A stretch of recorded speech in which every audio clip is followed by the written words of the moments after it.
líquido, ¿no? Simplemente que en este caso va a ser circular, o sea, rotación, en otras palabras, ¿no? Entonces ahí tenemos el eje Z y el radio del recipiente, tipo una licuadora, pongamos, ¿no? No tan lleno que digamos, sino a medio nivel, que va a permitir a que nosotros podamos rotar, sea con una máquina o, en este caso, la licuadora que les decía, que tiene unas pequeñas paletas, las cuchillas, y eso va a generar que haya movimiento del fluido, del líquido.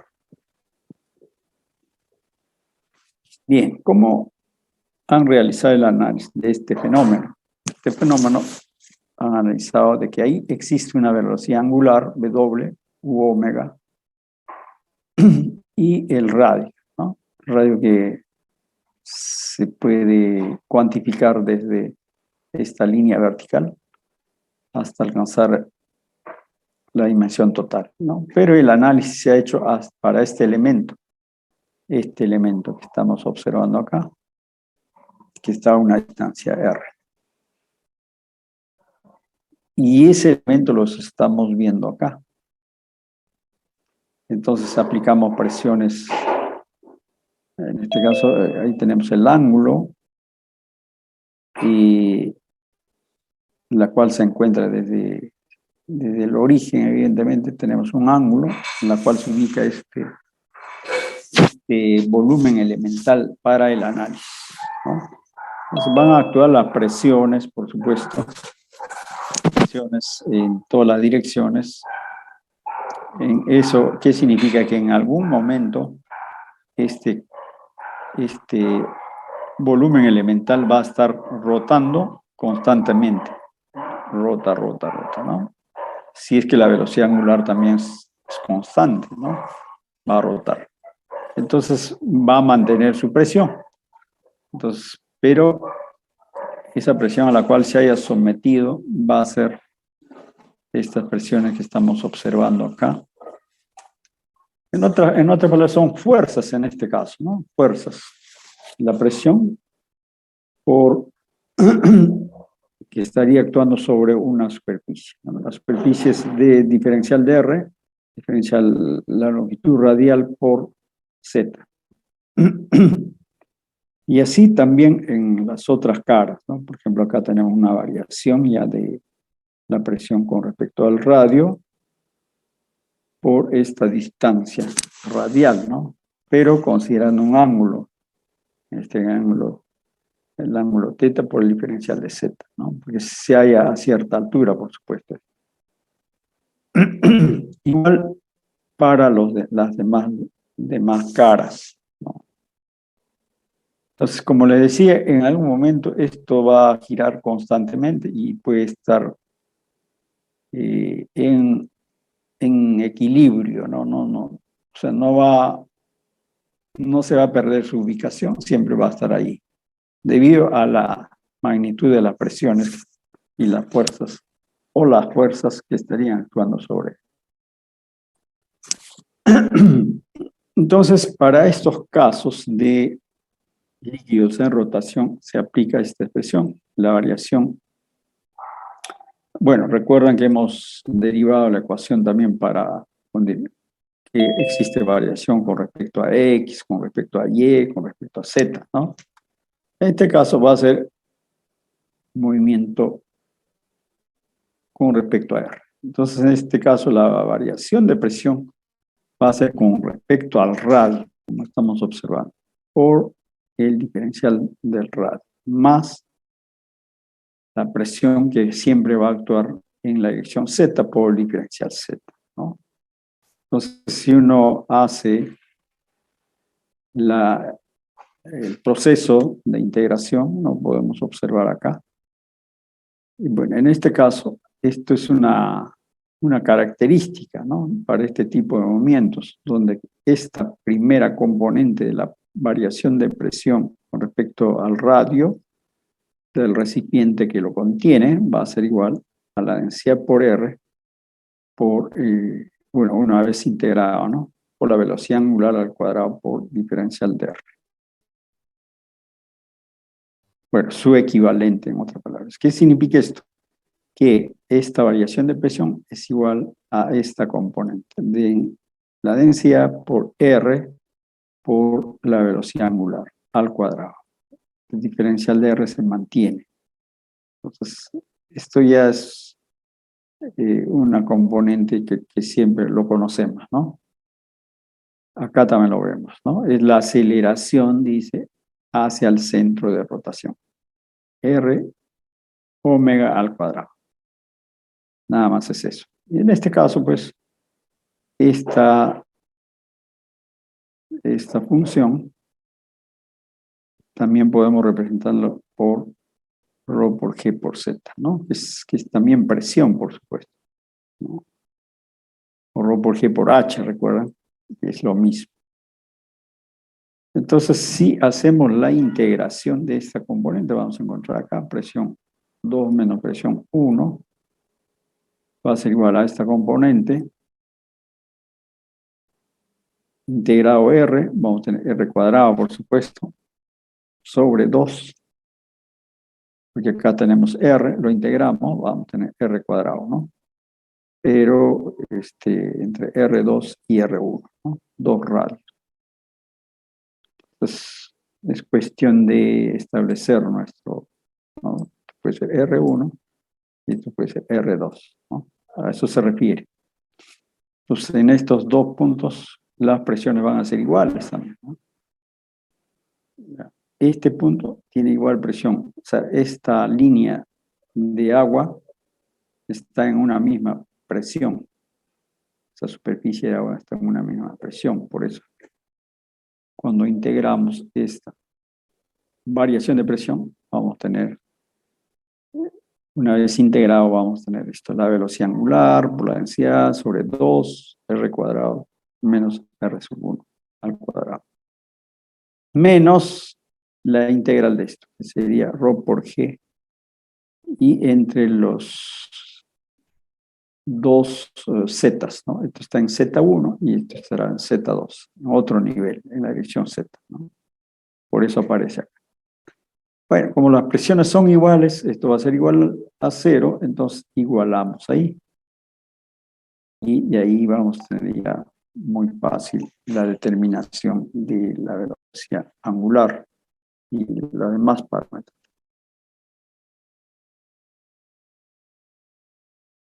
¿Ya? Entonces eso, el desarrollo matemático simple, solo en esta parte, esta ya ha sido desarrollada. Y nada más que acá integramos entre dos puntos, presión 1, presión 2, puede ser presión 1, presión 2, que van a ser iguales porque esta línea nos está indicando que está en una misma presión. A pesar que está curvada, pero está tienen una misma presión. ¿Dónde pues? En esta línea. Y listo. Pues son iguales, entonces 0 esta diferencia. Entonces, simplemente ahí vamos a tener la respuesta, ¿no? Acá dice, si los dos puntos se hallan a la misma presión, es decir, un punto por acá, y a un R1 y un R2 por acá,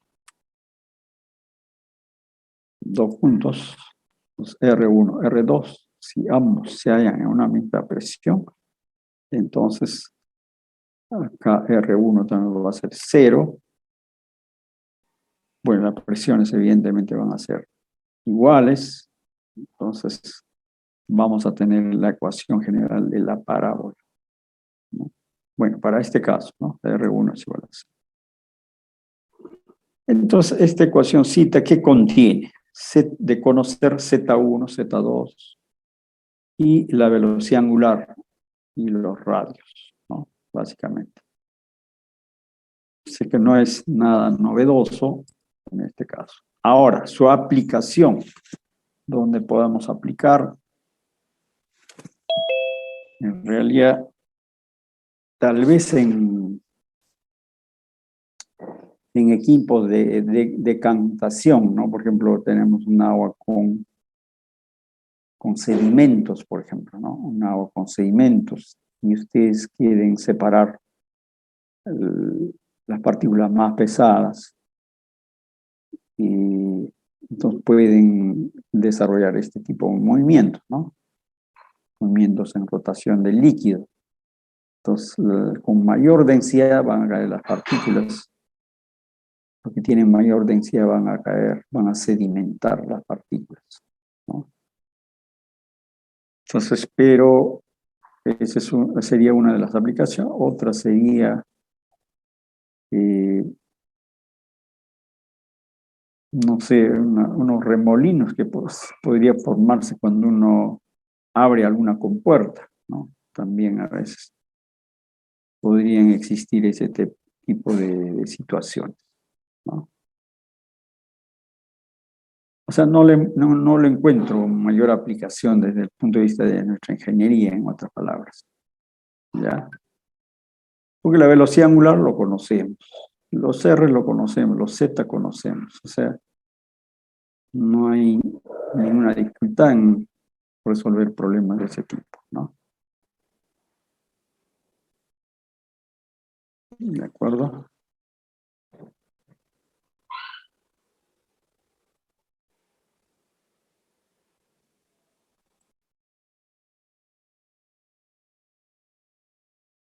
Otro aspecto sí que nos interesa bastante cuando uno trabaja en ríos, en lagunas, en océanos, si ustedes quieren construir algo, es considerar que el líquido ejerce una fuerza, un empuje, ¿no? Es por eso es que una pelota sobre el agua no se hunde. ¿Por qué? Porque el líquido ejerce un empuje. Entonces el cuerpo flota, ¿no? Pero si esto pone una roca, no va a ocurrir eso, porque la densidad de la roca es mayor a la densidad del agua. Es básicamente por eso. A pesar de que esa roca está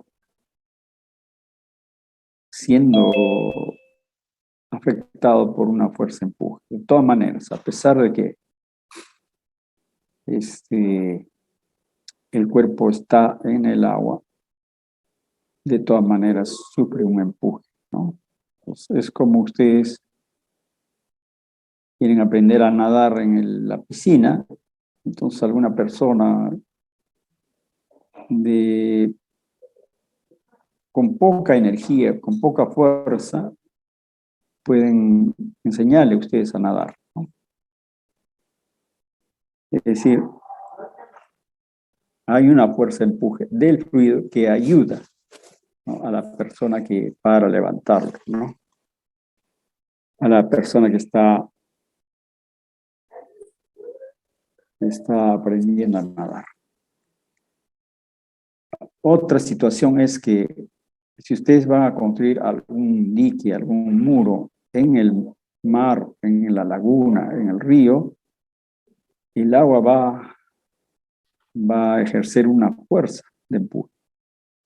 Entonces, si tienen un cuerpo afuera, supongamos el celular, ¿no? El celular tiene 1/4 de kilogramo, pongamos.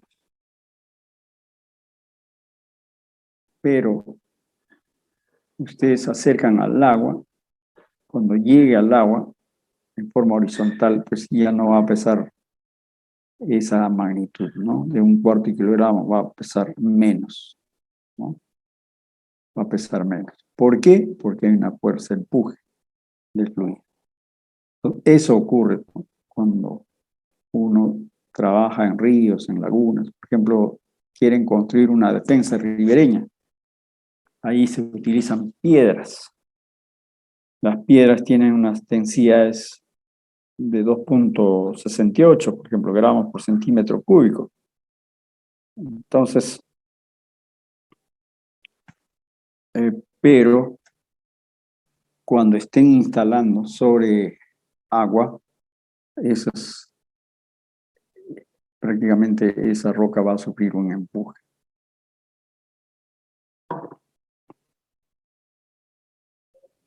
Entonces, para esto utilizamos este principio de Arquímedes. Seguro ya lo han visto, lo conocen. Acá dice, todo cuerpo sumergido, total o parcialmente, sufre un empuje vertical debido al fluido, ¿no? Básicamente, ¿no? Y ese empuje vertical, generalmente vertical, ascendente, hacia arriba, en otras palabras, es igual al peso del fluido desplazado, ¿no?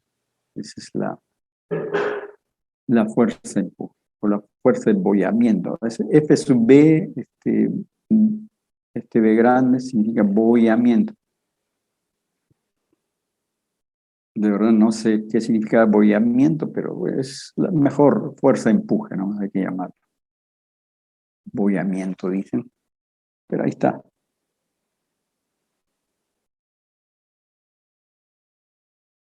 Bien, observemos estas figuras que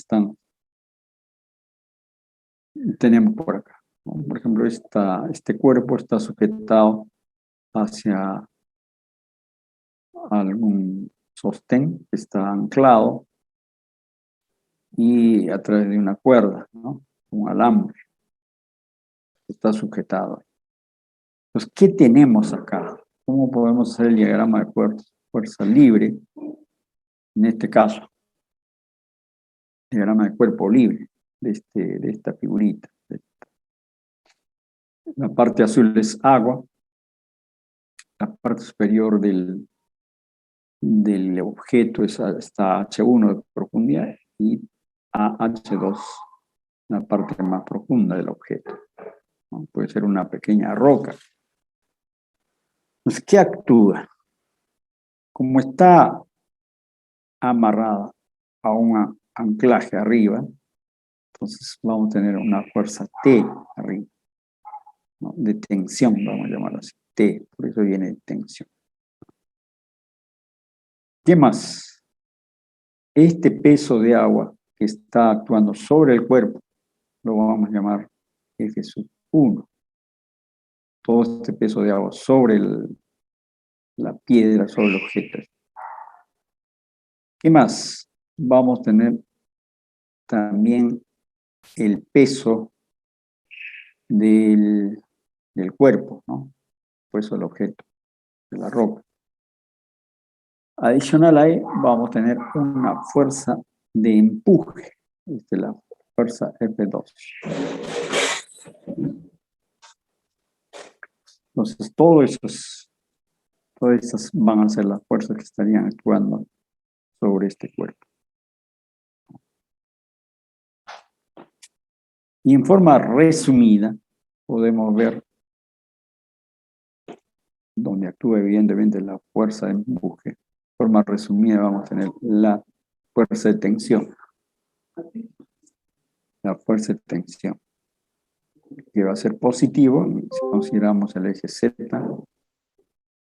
y el peso, que va a ser opuesta a la tensión, y la fuerza de boyamiento, que va a ser.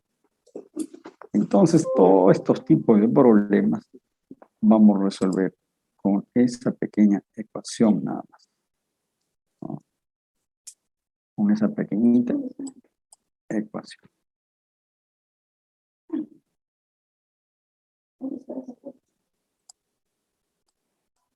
Entonces, el cuerpo, pues por acá vamos a tener la tensión. Bueno, debido al anclaje ahí.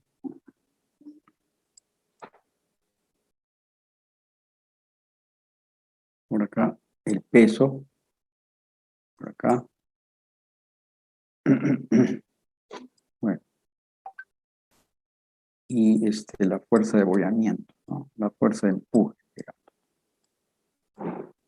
Entonces, por acá vamos a tener la tensión. Este es el peso. Y esta es la fuerza de empuje.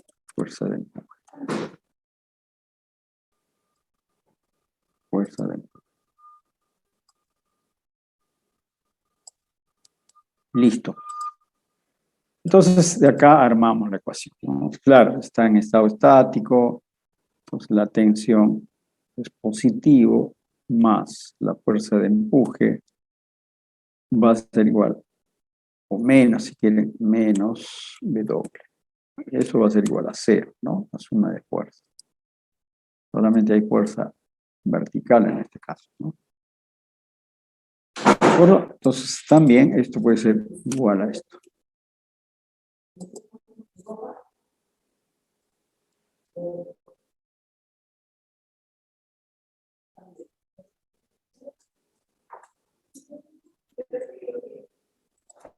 Pero acá hay un aspecto importante.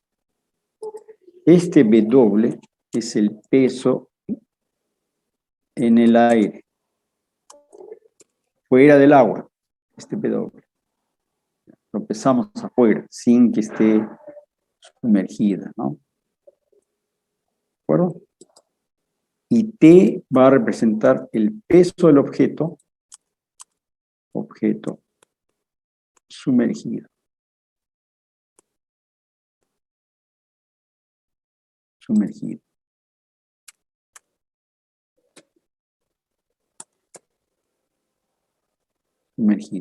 Y la fuerza de empuje, F sub B, va a ser igual al peso del líquido desplazado.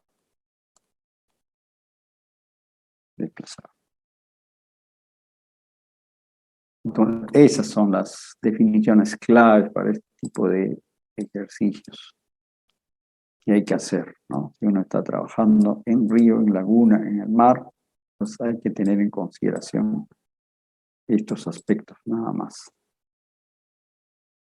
Entonces, este W va a ser el peso en el aire, o sea, el peso que uno lo cuantifica fuera del agua.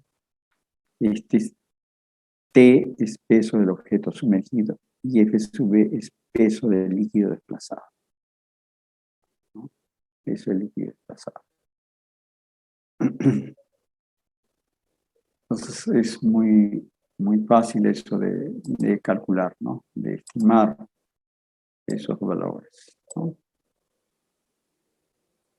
Entonces, ¿cómo es el líquido desplazado? Por ejemplo, supongamos que el nivel del agua esté por acá. Ahí tenemos. Ese es el nivel del agua en un recipiente. Y si ustedes ingresan acá esta figurita, este objeto esférico, ¿qué va a pasar con el líquido? Bueno, puedo poner ahí una marca por acá para que sea mejor. Esa es una marca inicial. Como hemos ingresado este objeto, esto se va a desplazar. Entonces, pero se ha desplazado. Inicialmente estuvo acá y ahora está más arriba. Pero como conocemos las dimensiones y todo eso, a este espacio ganado o ascendido va a tener un volumen, ¿no? Entonces, ese volumen tiene un peso.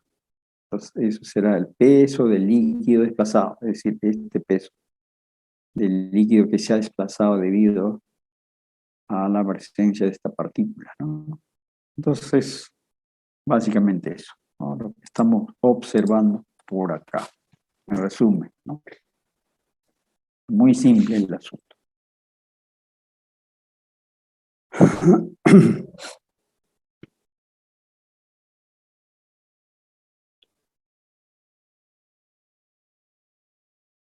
Bueno, ¿dónde actúa la fuerza de bollamiento? Pues en el centro de gravedad está el peso y también podría estar actuando esta fuerza de bollamiento en el mismo centro de gravedad, ¿no? Y el cuerpo está estático. Ya, no tambalea, no se modifica, nada, ¿no? Ya. Entonces, vamos a ver. Vamos a aplicar esos conocimientos y vamos a resolver estos problemitas sencillos. Una piedra, dice, pesa 50 kilogramos en el aire, kilogramos fuerza seguro, y 24 kilogramos fuerza cuando está sumergida en agua. Calcular el volumen y la densidad relativa de la piedra. A ver, por favor.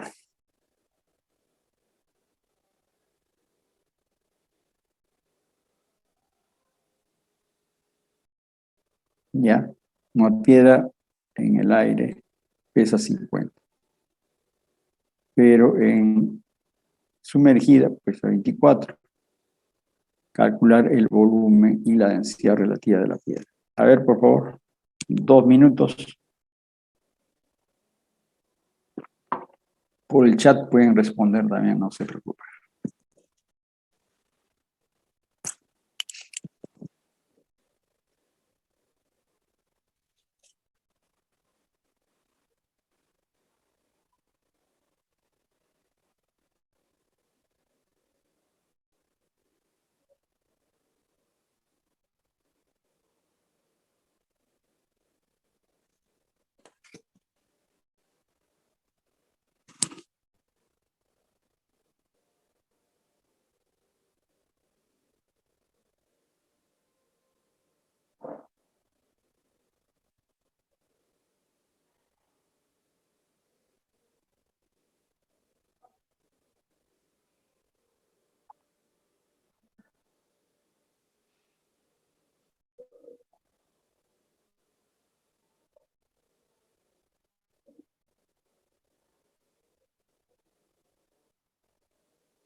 Este peso podemos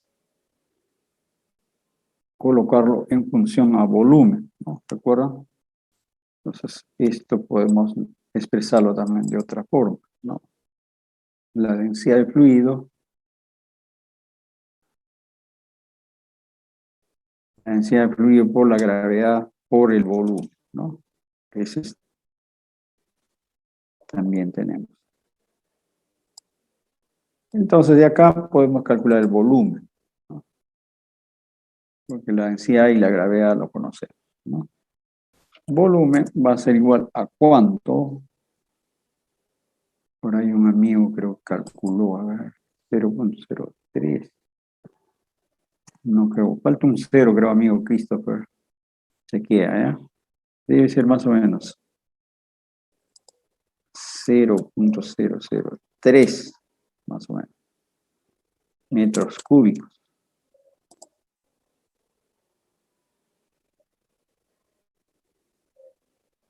Eso sería el volumen del líquido desplazado, ¿no? Y nos falta la masa para la densidad, pues, ¿no? La densidad relativa por acá. La densidad relativa.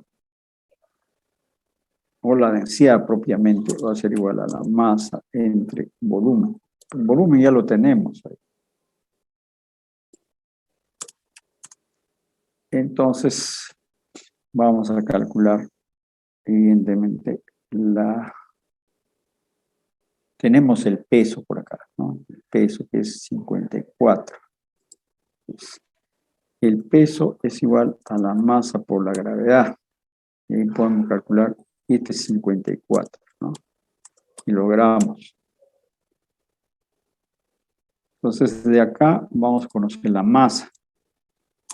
Masa va a ser 54 entre la gravedad, ¿no? 9,81. Ahí vamos a tener entonces la masa. Y por ahí seguro lo van a calcular ustedes más o menos 550 kilogramos más.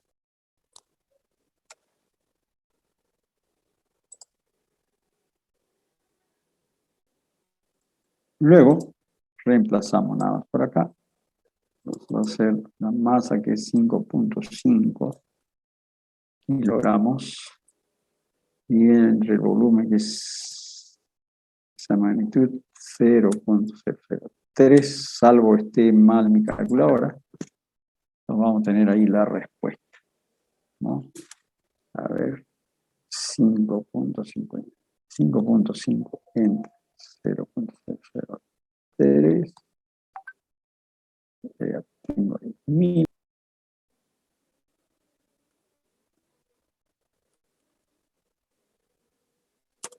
Y también va a ser igual a, como densidad relativa, va a ser igual a 1.833, ¿no? Bueno, esta sería densidad relativa, no la densidad, ¿no?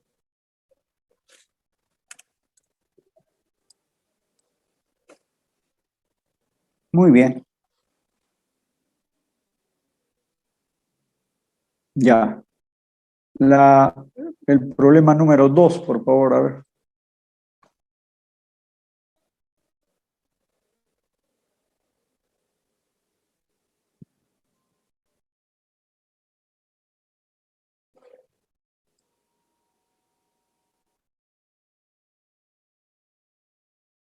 ¿Cómo se halló el volumen?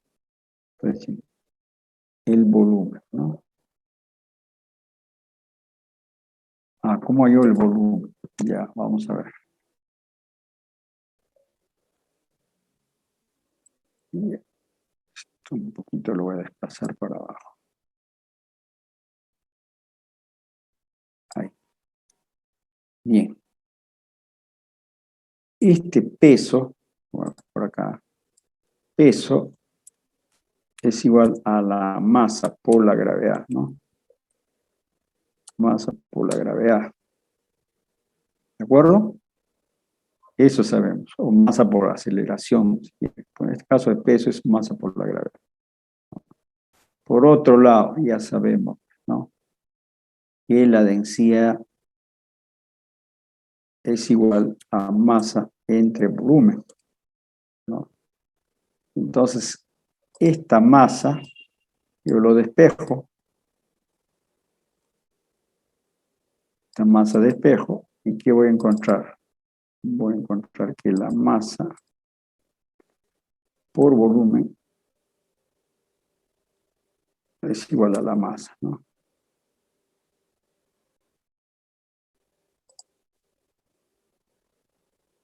¿De acuerdo? Entonces, la masa de espejo de acá, estoy reemplazando densidad nada más, ¿no? La masa quiero reemplazar en este peso. Entonces, pero la masa en base a densidad va a ser igual a masa entre volumen, ¿no? De ahí ya tengo, ¿no? Reemplazo simplemente el peso. Entonces, el peso, en otras palabras, va a ser igual a la densidad que estamos observando ahí, densidad por la gravedad, por el volumen, ¿no? De esta relación. Este peso se reemplaza masa, pero esa masa es la densidad por el volumen. Como queda la gravedad, continúa la gravedad y ahí está, ¿no? Entonces de ahí despejo el volumen.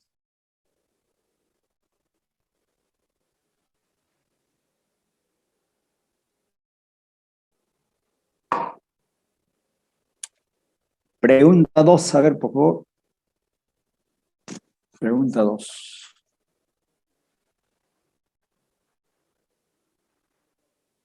Navegación marítima, ¿no? Entonces, en realidad uno trata de mantener la estabilidad, ¿no? Evidentemente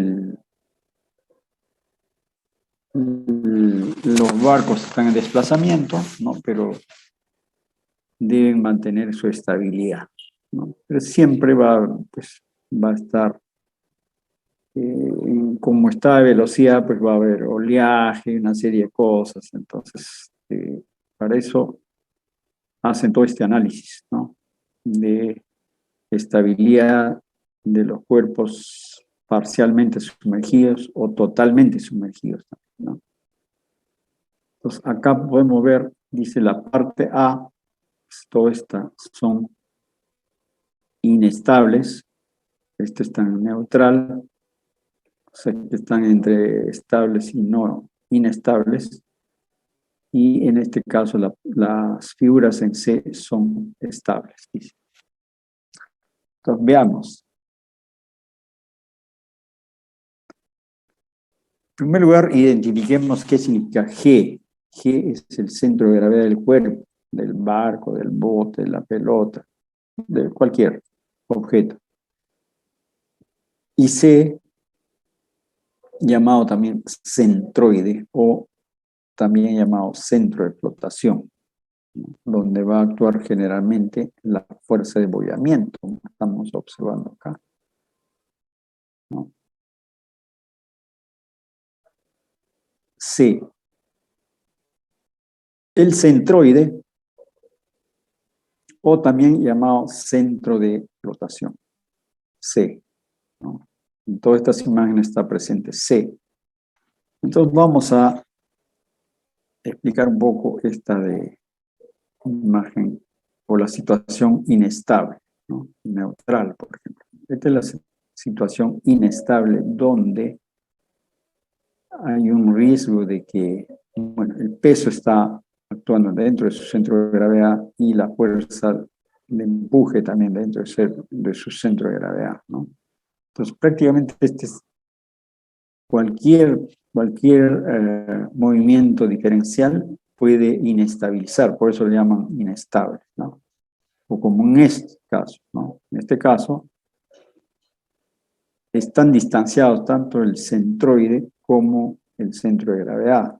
Entonces, de todas maneras, esto va a tender a rotar, se inestabiliza. No rotar por completo, sino puede tener un giro de 30 grados, 20 grados, yo qué sé.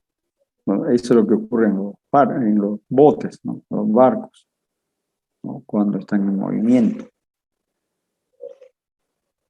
Son inestables aquellos, ¿no?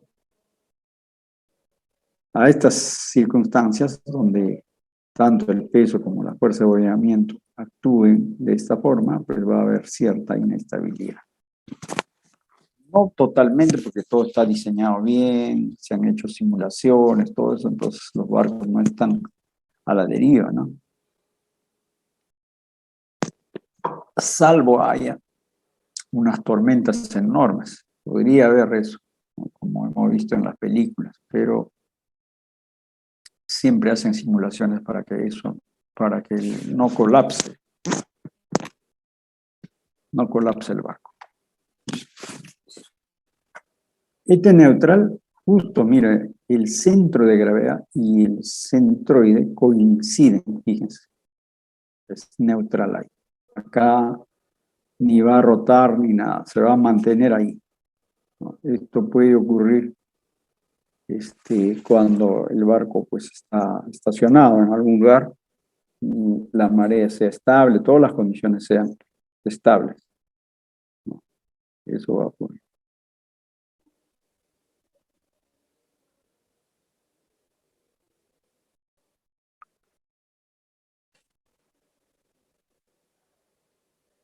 Y la otra condición es la C, o sea, la columna C, es que las fuerzas de boyamiento, en primer lugar acá, el centroide va a estar arriba sobre el centro de gravedad,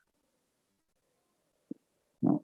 Opuesto a lo que hemos visto en esta parte de la situación inestable, opuesto. Entonces, si el centroide está arriba y el centro de gravedad abajo, donde está actuando la fuerza, en este caso, y la fuerza de boyamiento en sí, si eso ocurre, la situación es estable del bote, del equipo, de cualquier cuerpo, ¿no? ¿De acuerdo? Igual forma, en este caso, va a ser estable siempre y cuando, pues, también se va a estar más arriba, pero en otra ubicación, no está alineada con el centro de gravedad. Entonces, ahí podría haber, dice rotación, pero en realidad no es estable esta situación, ¿no? Cuando los barcos estén estacionados, por ejemplo, y no haya mareas, ¿no? Eso podría ocurrir. Solamente hay que fijarse en la magnitud y dirección, ¿no? La dirección básicamente de las fuerzas, ¿no? Acá es opuesta, en este caso es opuesta, tanto el peso como la fuerza de bollamiento son distintas, ¿no? Ahora, esto data evidentemente para los marineros, es bastante importante porque pues, tratan de diseñar los equipos de navegación o medios de navegación mucho más consistentes. Lo que debe cumplirse es esta condición, ¿no? Esta condición C de estabilidad. Si bien es cierto, como le decía, puede haber una marea, una tormenta, pero todo tiene que tender a estas condiciones, ¿no? ¿Ya? Acá dice, si el centro de gravedad, acá por ejemplo, está por debajo del centro y el cuerpo es estable. En este otro caso, va a ser inestable, ¿no? Esta es una clara idea de cómo uno puede clasificar los cuerpos si son estables o no estables. Bueno, por acá es uno de los ejemplos, por ejemplo, de estabilidad de los cuerpos, ¿no? En equilibrio y en este caso está en rotación, ¿no? En este caso está en equilibrio, donde el peso está actuando dentro de su centro de gravedad y la fuerza de abollamiento en el centro, ¿no? En el centro.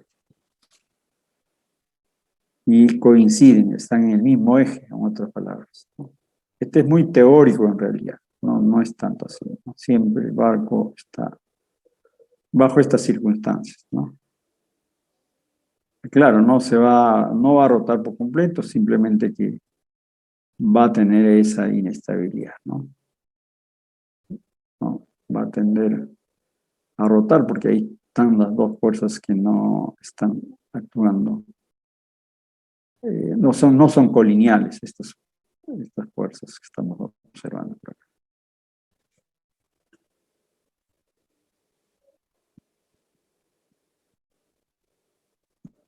Bueno, entonces son cosas que podrían estar presentes, pero más nosotros en ingeniería, de nuestra ingeniería de ríos, ingeniería en el mar, vamos a trabajar más con estos tipos de problemas que generalmente nos orientan cómo debería ser cuáles serían las fuerzas, ¿no? Si tenemos una roca de 2 toneladas, por ejemplo, ¿no? Entonces son rocas enormes que hay que utilizar para defensas ribereñas y una serie de cosas, ¿no? Pero cuando está sumergido, ¿cuánto va a pesar? Y eso hay que tomar en consideración cuando el agua esté fluyendo a gran velocidad, ¿no? En los ríos, generalmente para las defensas ribereñas, hay que asegurar todo bien. Y nuestro análisis básicamente va a estar en conocer cuánto es el peso necesario, ¿no? Para que sea estable, ¿no? Entonces, esa estabilidad, como hemos estado viendo por acá, ¿no? Podría estar relacionado, por ejemplo, al volteo, al arrastre, ¿no? Por acá. Se combina ya con lo que hemos estado desarrollando, ¿no? Si colocamos acá una roca y el nivel del agua está a tal altura, pues va a sufrir volteo o si no, desplazamiento, ¿no? Entonces, ya eso ya hemos desarrollado, ¿no? Es prácticamente un complemento lo que estamos viendo. ¿De acuerdo? Esto ya para los quienes se van a dedicar al mar, a construir barcos, entonces tendrán que analizar todo este tipo de simulaciones, ¿no? Con algún software que debe haber en la especialidad, ¿no? Entonces, pero todo es geometría nomás acá, ¿no? Porque tenemos el peso, cómo está actuando, cómo está la fuerza, cuál es la distancia entre ellos, etcétera, ¿no? También hay, no, son cosas muy sencillas, solamente una geometría elemental nos ayuda a resolver ese tipo de cosas. ¿Ya?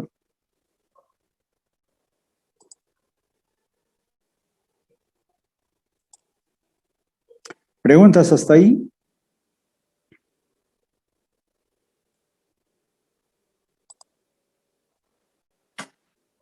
Vamos a llamar así, en reposo, no son tan peligrosos, es decir, el fluido no está en movimiento.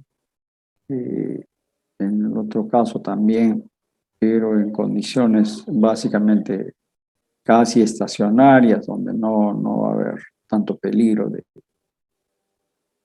por la presencia de alguna aceleración imprimida en algún recipiente, etc., ¿no? Entonces eso es más o menos, podríamos llamarlo así, como cuerpos pseudoestáticos, ¿no? No está el líquido en movimiento, simplemente que pues, puede presentarse alguna aceleración, pero al fin y al cabo se van a suscitar presiones iguales en ciertos lugares, ¿no? Como hemos estado viendo por acá. ¿De acuerdo? Pero eso es hidrostática, ¿no? Eso es hidrostática y algunas aplicaciones, ¿no? Que hemos estado viendo. Pero esa es hidrostática, porque también la roca que estamos viendo y que va a ser instalada en los ríos también va a estar en condición estática, ¿no? El río puede estar fluyendo, pero la columna de agua va a ejercer una presión sobre el líquido. Y hasta ahí creo que ahora podemos un poco ya saltar a otra área, ¿no? Ya cuando el fluido no está estático, sino está en movimiento. Cinemática, ¿no? De los fluidos. Y la dinámica sería la fuerza de los fluidos, pero cuando estén en movimiento. Entonces, para abordar este tema, vamos a empezar con estas teorías que han planteado estos señores, grandes matemáticos de hace muchos siglos.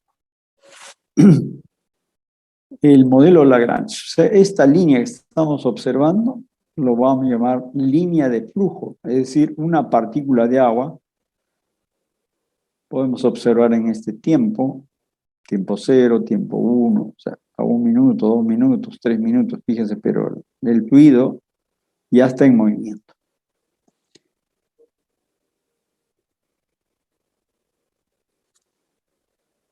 Entonces, ¿eso qué significa? Que este señor Lagrange ha tratado de simular cuál es el desplazamiento de este líquido, ¿no? Lo cual sería bastante difícil en un río, por ejemplo, ¿no?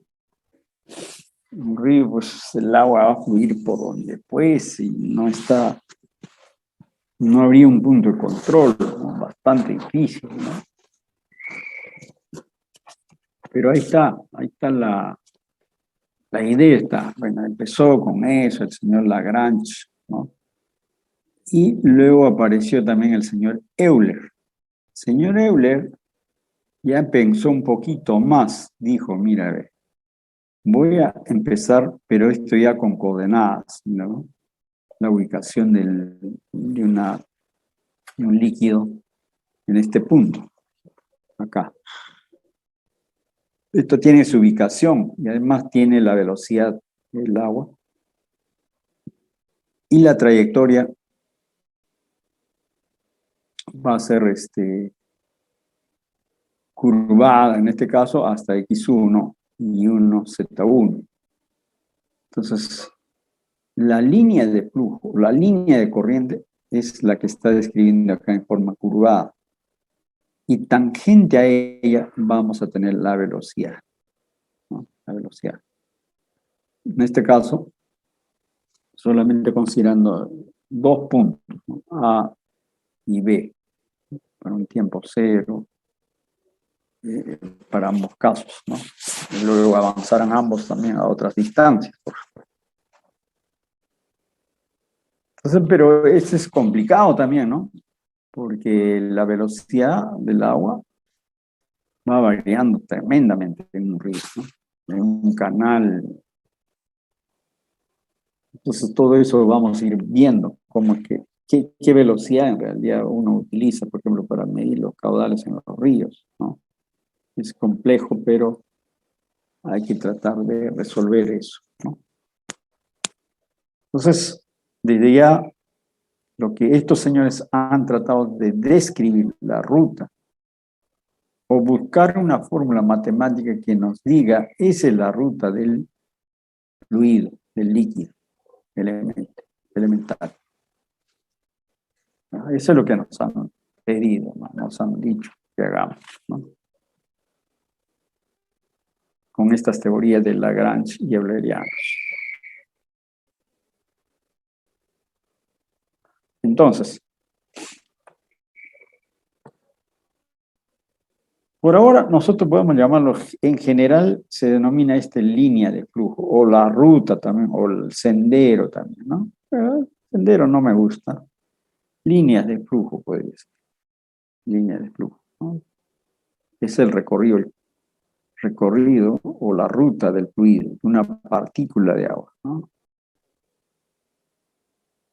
¿De acuerdo? Esa es la idea, ¿no? Entonces, línea de corriente, ¿no? La línea de corriente estamos observando acá y tangente están las velocidades, ¿no? Tangente a estas líneas de corriente están las velocidades. Eso es muy importante también, ¿no? ¿De acuerdo?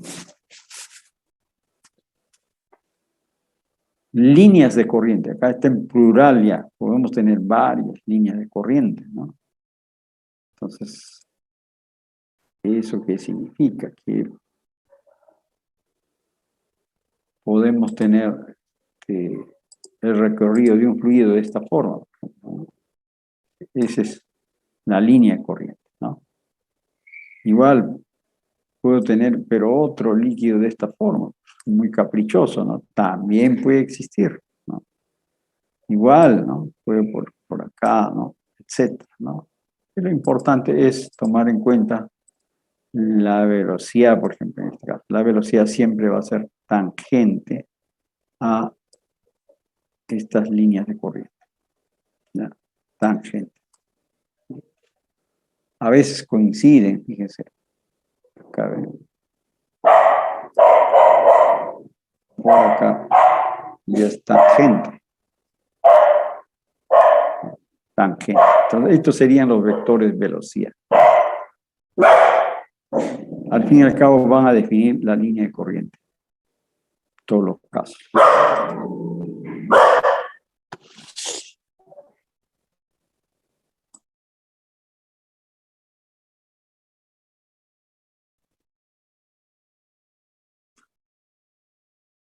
Ahora, mucho hablamos también en mecánica de fluidos, generalmente cuando hay tuberías, por ejemplo, un cierto diámetro, cierto caudal, entonces casi las líneas de corriente van a ir paralelos, mira, están paralelos, ¿no? Entre ellos. No están desordenados como en los ríos, ¿no? Las tuberías siempre van a tener ese paralelismo, ¿no? De las líneas de corriente, ¿no? Ingresan por una sección 1 y van a salir por otra sección 2.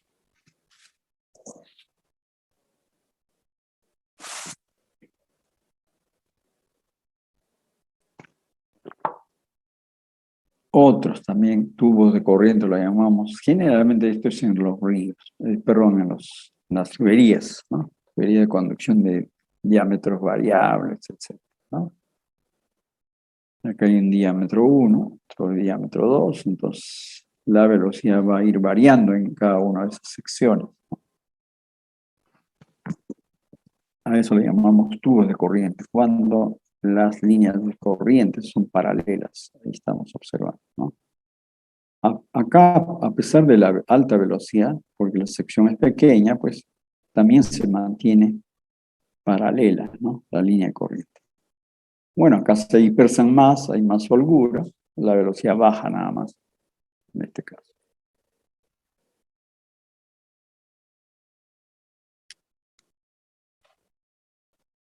Repitiéndose acá, ¿no? La línea tangente a la velocidad en todo momento, ¿no? Claro, la línea corriente.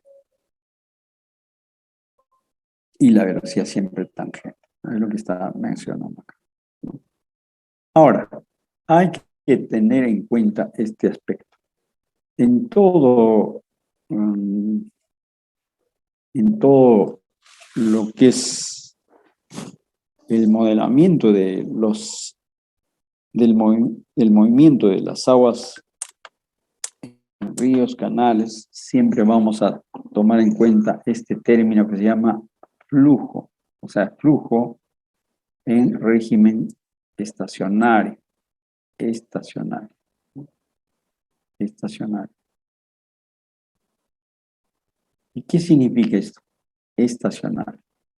Significa que las propiedades hidráulicas del fluido no varían en el tiempo, dice. Las propiedades hidráulicas. ¿Y cuáles son las propiedades hidráulicas? ¿No? Vamos a ver por acá, vamos a dar una revisada por acá. Las propiedades hidráulicas del fluido no varían, ¿no? Por ahora vamos a trabajar con este tipo de estructura. Por ejemplo, un río, por ejemplo, o un canal, para ser más sencillo. Acá tenemos un canalito. El canal puede ser trapezoidal, sección trapezoidal. Ahí está. Entonces, bueno, vamos a tener agua, por supuesto, por acá, relleno, hasta cierto nivel nomás, no va a estar completamente lleno, ¿no? Nos pongamos por acá, hasta por ahí, ¿no? Entonces, las propiedades geométricas será pues, el talud, el ancho de la base, etcétera, la altura, etcétera, ¿no? Pero las propiedades hidráulicas, por ejemplo, van a ser Y, voy a graficarlo. Voy a mencionar como Y. ¿Y qué cosa es Y? Y va a ser el espesor de agua, ¿no? Cambiar de color. Es decir, la distancia geométrica entre la base del canal, que es esto, hasta acá. Eso va a ser Y. ¿Cómo lo medimos? Con una wincha, una regla, una mira topográfica. Entonces, a eso le llamamos tirante. Tirante, ¿ya? Porque vamos a hablar ya mucho de estos términos. Tirante, voy a hablar tirante, ustedes van a decir, ¿qué es tirante? ¿No? Ya, este es un canal, todo lo que esté acá en este trapecio es agua, ¿no? Está fluyendo agua, perpendicular a la pantalla de esta laptop, ¿no? ¿Qué más? Va a haber también otro, este fluido va a tener una velocidad, ¿no? Velocidad. Va a tener velocidad, va a tener caudal. Caudal.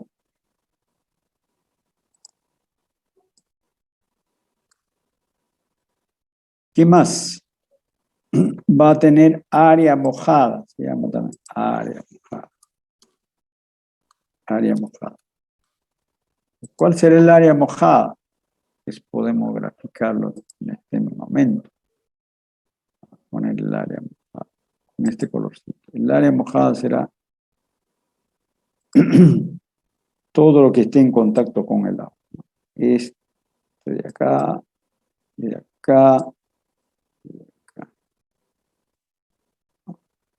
Y cerramos con esto. Ese es el área mojada.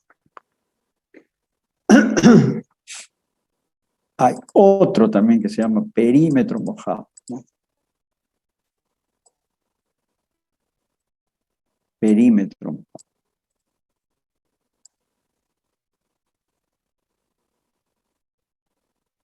Perímetro mojado. Área, arena. Área mojada, perímetro mojado. ¿Y cuál es el perímetro mojado? Vamos a graficar. De verde nomás lo voy a poner. Perímetro mojado, todo lo que esté en contacto con el agua. Por acá. Luego lo sumo a esto. Luego lo sumo a esto. Es el perímetro mojado, ¿ves?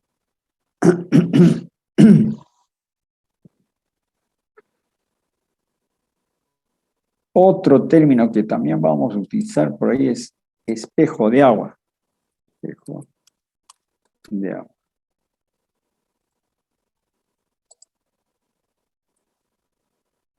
Espejo de agua. Entonces, a esto le llamamos T realmente. Ahí tiene su simbología ya, ¿no? Acá nada más perímetro. Perímetro mojado. Esto le llamamos área nada más. A. Por acá pondremos velocidad. Por acá pondremos caudal. ¿No? Y este espejo T es esta distancia, pues desde por acá hasta por acá. Esta distancia es T. El espejo de agua, otra palabra.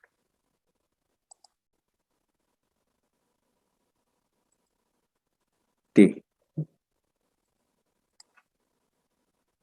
Entonces, ¿qué estamos viendo acá? Estamos describiendo. Estos son propiedades hidráulicas. Propiedades hidráulicas. Hidráulica puede ser de un canal, de un río, lo que quiera. ¿Ya? Entonces, resumiendo, hay propiedades geométricas y propiedades hidráulicas, tanto del río como canales, tuberías, todos tienen sus propiedades hidráulicas y geométricas, ¿no? La propiedad geométrica, vamos, de todas maneras hay que poner por acá, estaría la base, acá el talud Z, Z, el talud, y bueno, acá también el bordo libre, sobre el nivel del agua, lo llamamos borde libre. Bueno, la altura y todo lo que se pueda medir, ¿no? Talud, cuánto mide el talud hasta el banco izquierdo, hasta el banco derecho, ¿no? Eso es básicamente, ¿no? Entonces, ¿cuáles son las propiedades? Talud, por ejemplo, ¿no? Talud.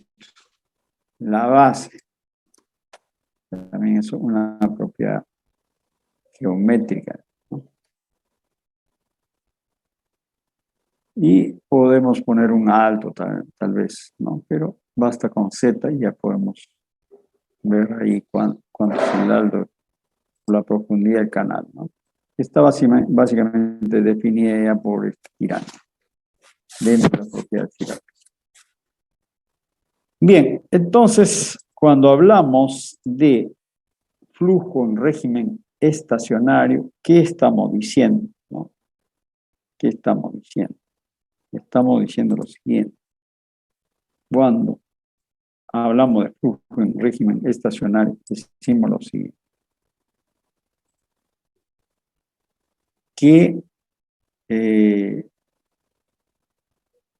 podemos expresarlo así. La variación, por ejemplo, del tirante no hemos puesto, ¿no? Arriba debía haber puesto. Un ratito. Acá me olvidaba del tirante.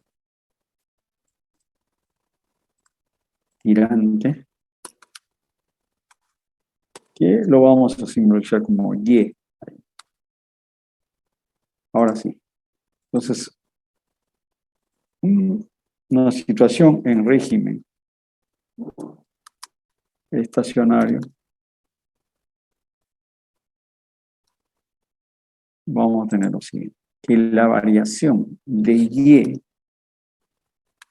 minúscula sobre la derivada, ¿no? O la derivada con respecto al tiempo, esto va a ser igual a 0.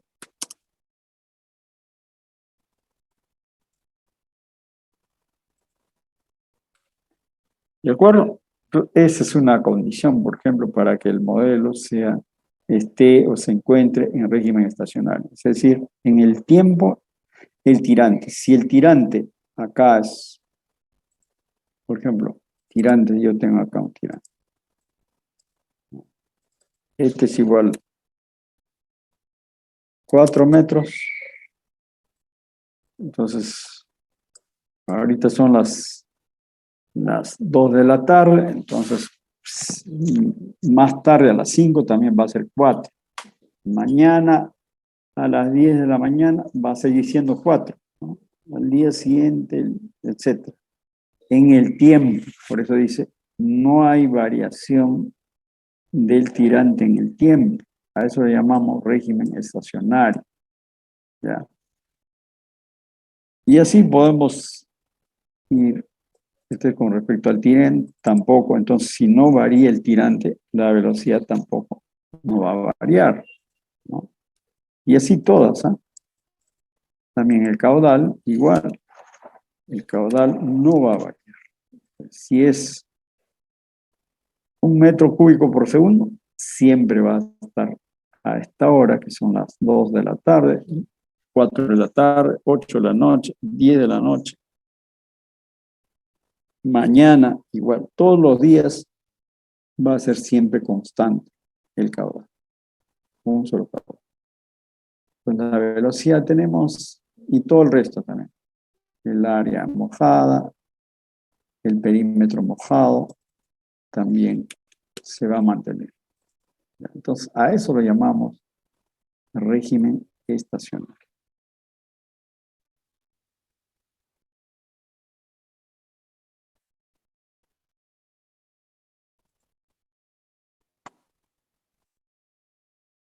Bueno, esto está en la presentación también, por si acaso, ¿no? En el Moodle, ¿no? Si es que no lo tienen, puedo enviar vía chat para que también lo...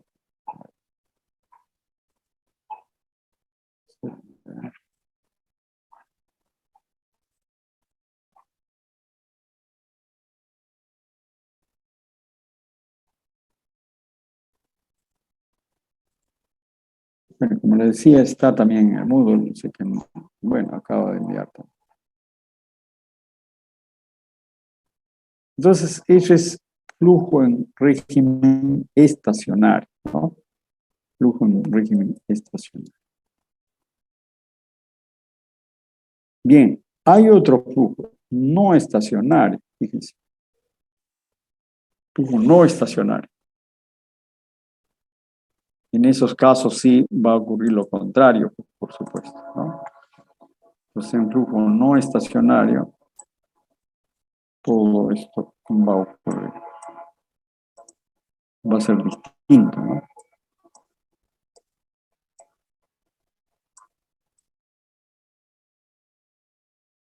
Entonces acá simplemente vamos a decir no estacionario. No estacionario.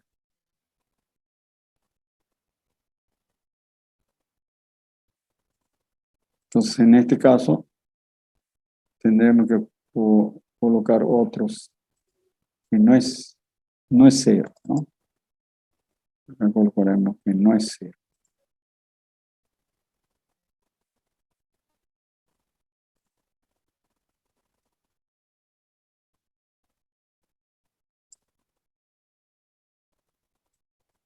Que no es cero. O sea, la velocidad va a variar, ¿no? Pero ahorita estamos a las 2 de la tarde, a las 4 va a ser otro valor. La velocidad es 1 metro por segundo, más tarde puede ser 2 metros, medio metro, 1 metro, va a fluctuar, ¿no? No es estacional, no se mantiene. El caudal igual, ¿no? Puede ser 1 metro cúbico, después ya cortan, puede ser medio metro cúbico, 200 litros, etc. Entonces, todo va variando. Si varía el caudal, varía también el tirante, ¿no? 4 metros, va a ser 3 metros, 2 metros, 1 metro, nuevamente puede subir luego. Entonces, es variable en el tiempo. A eso llamamos modelos o flujos en régimen no estacionario y estacionario, donde propiedades hidráulicas del río, del canal, de la tubería varían en el tiempo. Acá sí varía, acá no varía. ¿Ya?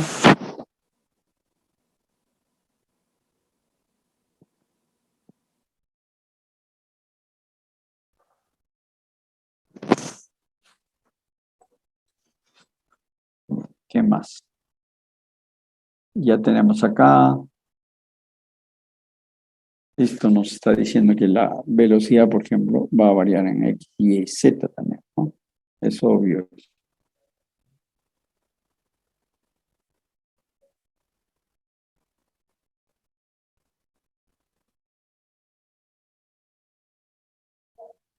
Después seguro vamos a ver cómo es la distribución, por ejemplo, de las velocidades en los canales, en los ríos, con la profundidad, no solamente en el sentido de movimiento del agua, sino también con la profundidad.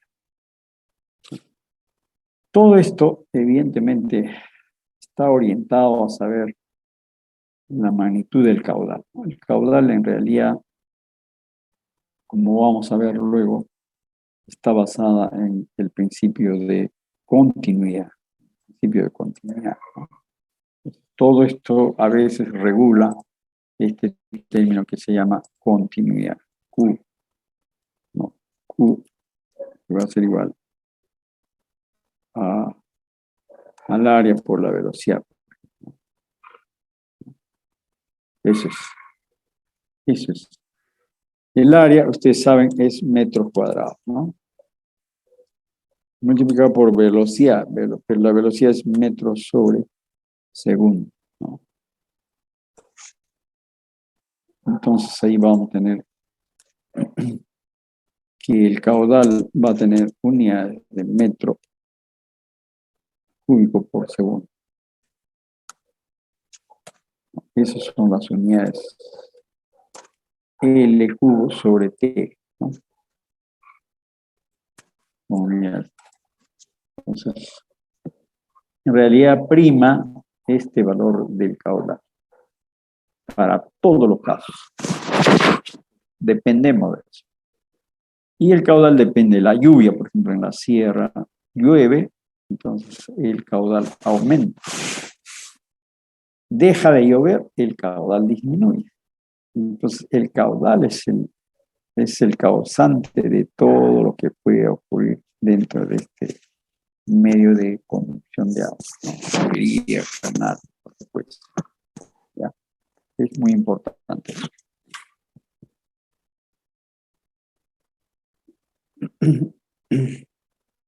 ¿Cuáles son las leyes que rigen el movimiento de las aguas? Hay leyes, entonces, ¿no? Esta es una de las famosas, bastante famosas leyes del movimiento del agua. O sea, para que haya movimiento del agua, tiene que cumplirse esta ley. O sea, tiene que haber que esta variación de esta variación, ¿no? De la masa que ingresa en este punto 1, en la sección 1, debe ser igual a la masa que está saliendo por esta sección 2. Fíjense, son dos secciones distintas, ¿eh? Los diámetros son distintos también, ¿no? Entonces acá la velocidad va a ser distinta y acá va a ser la velocidad distinta. Pero para que se cumpla esta ley de la conservación de la masa significa que la masa que ingresa por 1 también va a salir por 2. Entonces, esa masa va a ser constante. Pueden haber otros diámetros, agrandarse, disminuirse, pero van a ser, va a corresponder a que esa masa no queda atrapada, ¿no? Salvo uno haga un agujero por acá y el agua ya empiece a jugar, ¿no? Pero no, este es un sistema cerrado donde el agua ingresa por esta sección y sale por esta sección, sin fugas. No hay fuga de agua.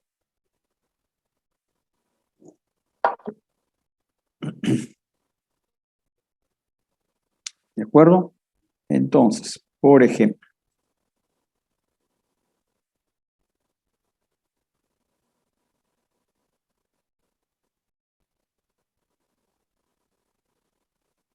si queremos utilizar ya estos conceptos de conservación de la masa, podemos hacer algunos ejercicios acá, ¿no? Por ejemplo, yo tengo una tubería de este tamaño. Luego lo disminuyo. El diámetro. Pues voy a tener acá un diámetro 1. Voy a ponerlo en pulgadas, por ejemplo, 10 pulgadas. Y por acá voy a tener 5 pulgadas. 5 pulgadas. Ya, 2 diámetros, ¿no? Diámetro 1, diámetro 2.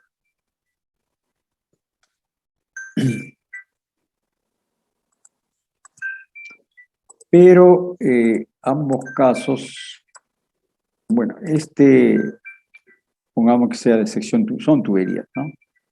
Y vamos a tener, por ejemplo, un caudal que esté ingresando por acá. Caudal igual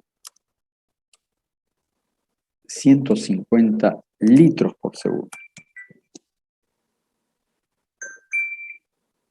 Estoy en clase, en clase.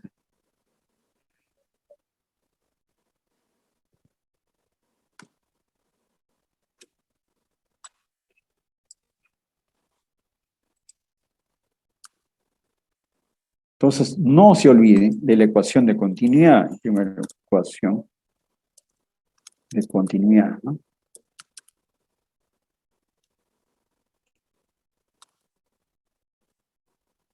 ¿Qué nos dice la ecuación de continuidad? Nos dice que el caudal, bueno, caudal 1, es decir, por esta sección, cuyo diámetro 1 va a ser igual al caudal que va a fluir por este otro diámetro 2. Van a ser iguales. Eso no. ¿Ya? ¿Y qué significa caudal 1? Caudal 1 va a significar, va a ser igual, 1 va a ser igual al área 1, porque acá vamos a tener a base de este diámetro, área 1. Área 1 por la velocidad en esta tubería, ¿no? Y eso debe ser igual al área 2 de esta tubería multiplicado por su velocidad 2. Esa es continuidad, ¿no? Entonces yo les pregunto, calcular la velocidad 1, ¿cuánto es? Y la velocidad 2, ¿cuánto es? Por favor, me ayudan con los cálculos.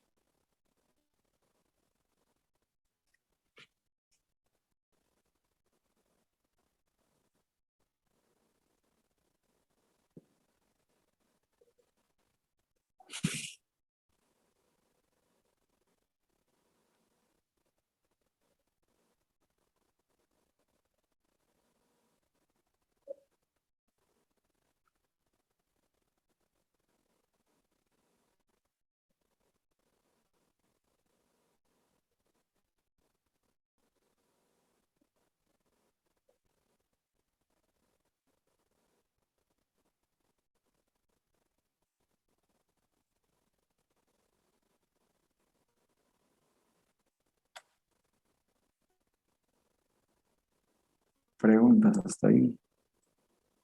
Si las hubiera. Entonces, esto puede ser al contrario, en lugar de ser diámetro grande, acá puede ser mucho más grande, ¿no? El diámetro, digamos, ¿no? Entonces todo va a depender de cómo trabaja este sistema, ¿no? Por ejemplo, puedo yo agrandar este diámetro y decir que ya no va a ser 10 pulgadas, puede ser por acá, algo así, ¿no? Y voy a tener otras dimensiones mucho mayores que digamos, ¿no?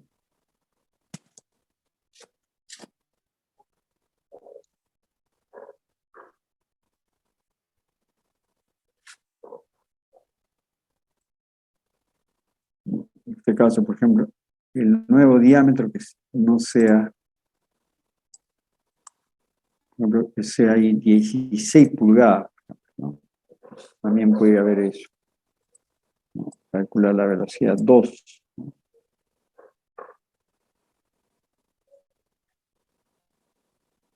Como regla general, entonces, tenemos que decir de que en diámetro pequeño la velocidad es mayor y en diámetros más grandes la velocidad es menor, ¿no? Y tiene menos dificultades en fluir el agua, ¿no? Es básicamente por eso, ¿no?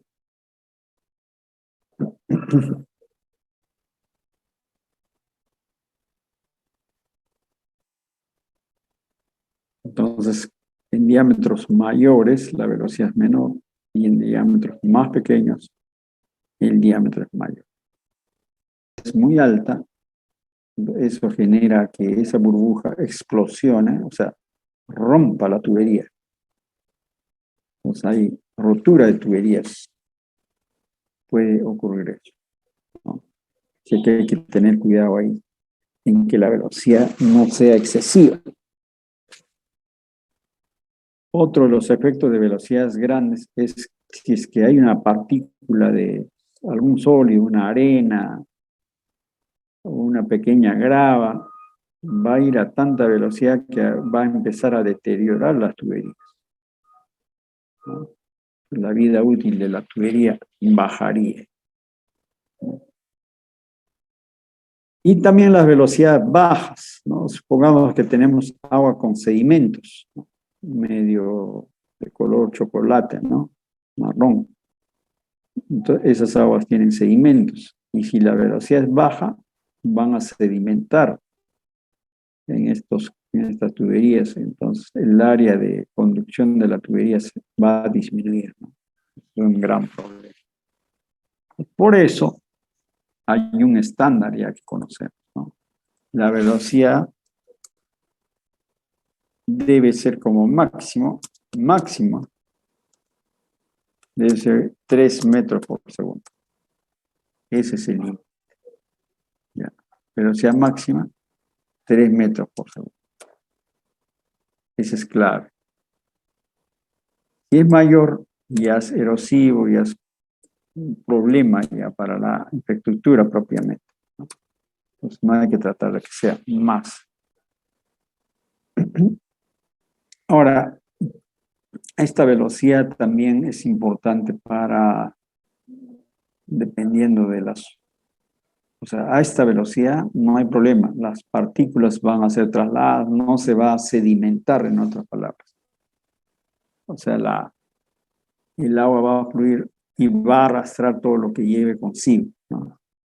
Pero ¿qué va a pasar si ustedes tienen una velocidad, pongamos una velocidad de 0.01 metros por segundo? Una velocidad bajísima, ¿no? Baja.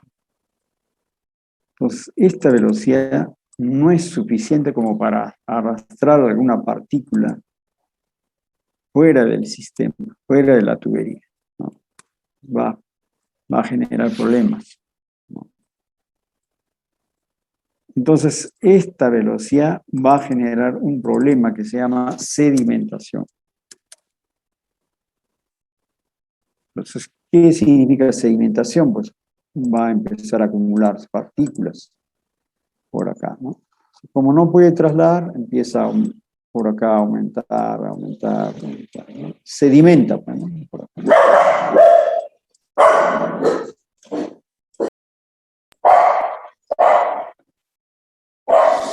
Y así sucesivamente, ¿no? Esto puede ir incrementándose.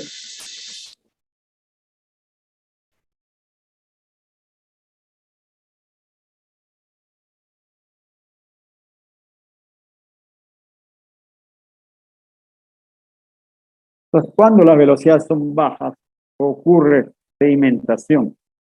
Entonces, la sección de la tubería se va reduciendo, mira. Ya no va a ser 16 pulgadas, por ahí va a llegar a 15, por ahí va a llegar a 14, a 12, ¿no? Genera problemas. Un momentito que pase la bulla. Hay que bajar por debajo de 1, siempre entre 1 a 3, normal. Pero para obras, por ejemplo, obras que permitan sedimentar, separar sólidos del líquido, entonces ahí sí podemos aplicar velocidades mucho más bajas. O sea, también sirve esta velocidad para ese tipo de cosas, ¿no? Para que sedimente. Pero si yo no quiero que sedimente, la velocidad tiene que estar sobre, como mínimo 1, a veces 0.9, ¿no? Por ahí. Pero no tan bajo también, ¿no? Esa velocidad permite que estos sólidos que se han acumulado, pues, sean arrastrados hasta el final. No hay inconvenientes ahí, ¿ya? Esa es la ley de continuidad, la ley de conservación de la masa, ¿ya? Ahí tenemos una de las primeras leyes. Bien, ahora, eh, ya, vamos a ver esto. Estuvimos hablando de las líneas de corriente, línea de flujo o línea de corriente también se llama. Es decir, el recorrido del fluido, ¿no? Este es el recorrido del fluido, ¿no? Entonces, a esto muchas veces lo llamamos épsilon. Vamos a ver por acá, este épsilon.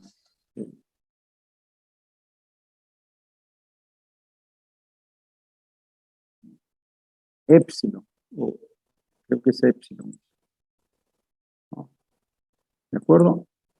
Entonces, pueden haber varias líneas de corriente, por supuesto, ¿no? Por acá yo puedo graficar otra línea de corriente, otra línea, sí, otra. Entonces, son líneas de corriente, ¿no? Epsilon 1, epsilon 2, epsilon 3, epsilon 4. Voy a tener esa familia de líneas de corriente, en realidad, son estas, ¿no? Entonces, en forma teórica, vamos a llamarlo así, ¿no? En forma teórica, tiene que cumplirse esto, ¿no? Por ejemplo, para que exista una línea de corriente, tiene que observarse de que la velocidad en X sea igual a menos esta derivada de la línea corriente con respecto a la dirección Y, ¿no? Eso vamos a escribirlo por acá, ¿no? Para tenerlo a la mano, ¿no? Entonces, esas son las expresiones clásicas ya de que la velocidad en X, U es la velocidad en X, va a ser igual a menos la derivada parcial de epsilon, que no me va a bueno, derivada parcial de epsilon con respecto a Y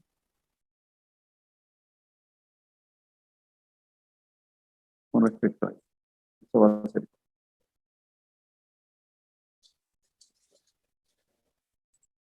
Eso tiene que cumplirse, por un lado.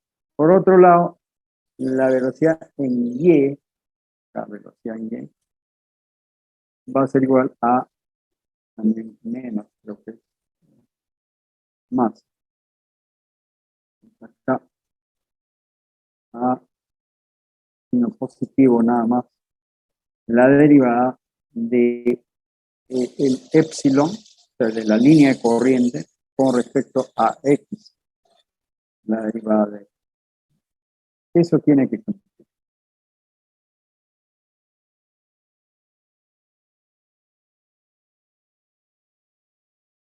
Esas dos cositas nada más hay que. Para que haya una línea de corriente tiene que cumplirse. Donde este epsilon es la línea de corriente, como estamos observando por aquí. X y Y son las direcciones. U es la velocidad en X y V la velocidad en Y.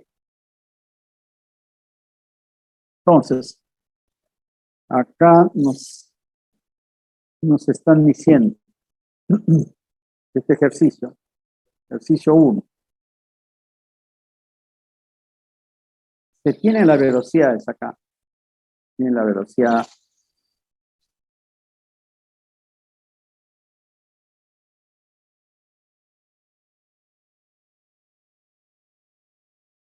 acá, se tiene las velocidades.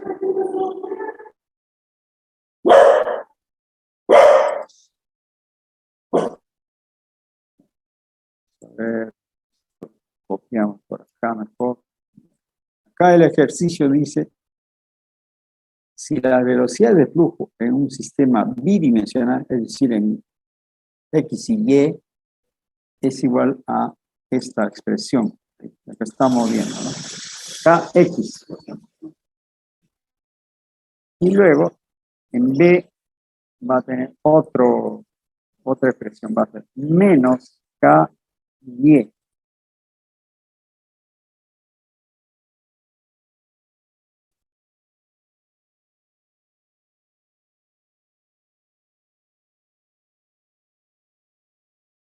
Determinar la ecuación de la línea de corriente para este sistema de flujo. Determinar la línea de corriente para este sistema de flujo.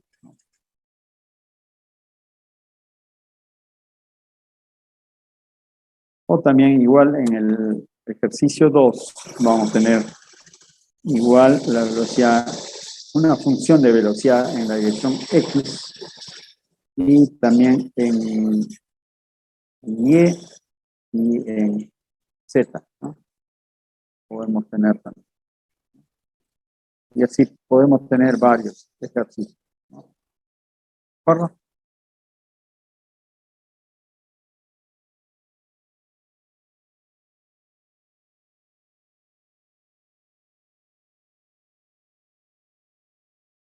Bien. Entonces, cuando se presentan estos son los patrones, así varían las funciones de corriente. Entonces vamos a tener estas que serían las velocidades en el sistema bidimensional, ¿no? Entonces, primer paso para estos casos, uno es que se cumpla esta ley, la ley de la conservación de la masa. Verificar si se cumple la ecuación de conservación de la masa. De conservación de la masa. Hay que verificar. ¿Y cómo hacemos?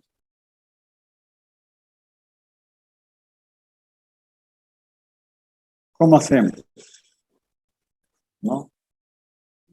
Tenemos que hacer de esta forma. Que la derivada de U con respecto a X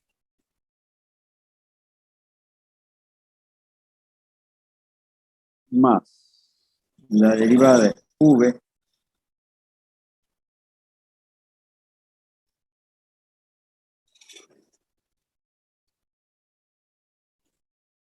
voy a copiar mejor. Entonces acá pongo v con respecto a y igual a c. Entonces, en términos de ecuaciones diferenciales, la ecuación de continuidad, si bien es cierto, acá está muy sencillo, muy simple, ya podemos hacer un análisis evidentemente de conservación de la masa en volumen elemental y todo eso, vamos a encontrar que tiene que cumplirse que las tres velocidades en X y Y en Z sean igual a cero, ¿no? Ya, más o menos así lo voy a escribir acá, la variación de la velocidad en X con respecto a la derivada con respecto a X. Si fuera un flujo unidimensional, esto sería cero. O sea, el flujo solamente en X, ¿no? Bidimensional, sumo la otra componente en Y. Entonces acá va a ser V y acá va a ser Y, ¿no? Y lo sumo también. Y acá voy a poner omega y acá va a ser Z. Igual a 0. Entonces, fíjense, esto también se llama ecuación de continuidad, pero cuando el flujo es tridimensional. Bidimensional solamente sería en U y X. Perdón, en U y V, ¿no? Es decir, en X y en Y. Unidimensional, cualquiera de ellos podría ser. Eso es lo que estamos utilizando en este caso para resolver este problema. Tiene que cumplirse esto. Entonces, rápidamente ustedes, ¿no?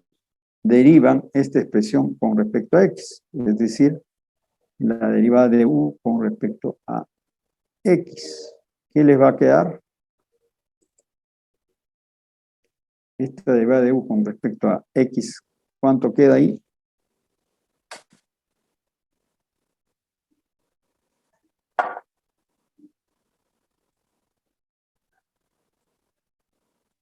¿Cuánto es esa derivada de esta función U?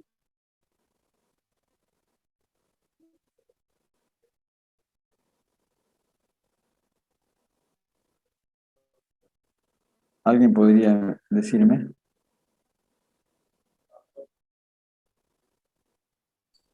K, profesor.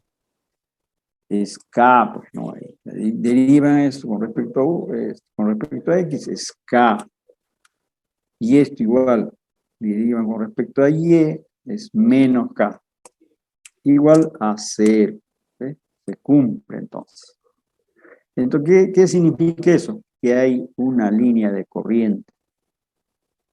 Hay una línea de corriente. ¿De acuerdo? Hay una línea de corriente. Entonces, podemos hallar esta línea de corriente, por supuesto, ¿no? ¿Ya? Entonces, ese es. Luego, el primer paso, ese es el primer paso. Luego, determinamos la función, ¿no? La función.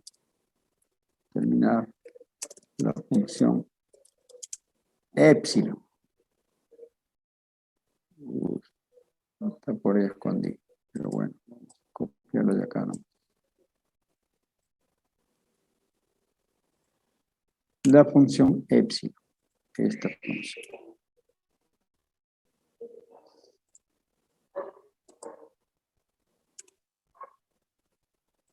¿Cómo hacemos para determinar la función epsilon? Podemos trabajar con esto, ¿no? Cualquiera. Entonces, acá está U. Y este U lo voy a reemplazar acá. En otras palabras, voy a hacer esto. K por X va a ser igual a todo esta expresión.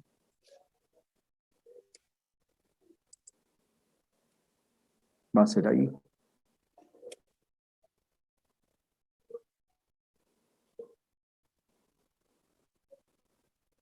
Y luego integramos y hallamos este épsilon, ¿no? Luego integramos y hallamos la función. Sí, a ver, por favor, integre. En otras palabras, esto sería, vamos a poner esta parte. Integrar esta función, vamos a copiar acá nomás, para que esté fácil y que se entienda mejor, ¿no? Ahí vamos a poner esta derivada, la pasamos allá. Y esta derivada la pasamos acá.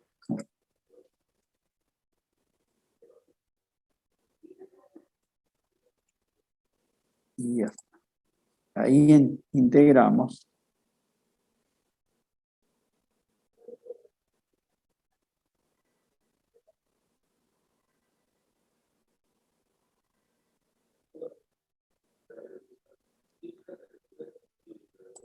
Esto integramos, ¿dónde está la integral?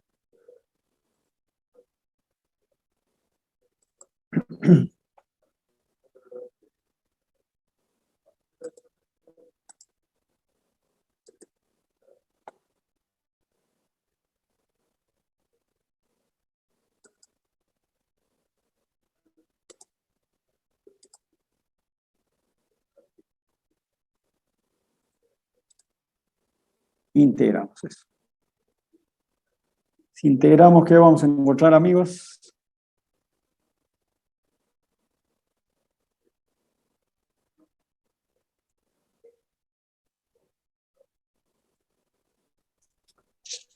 KXY. K, X y E, muy bien. X y E.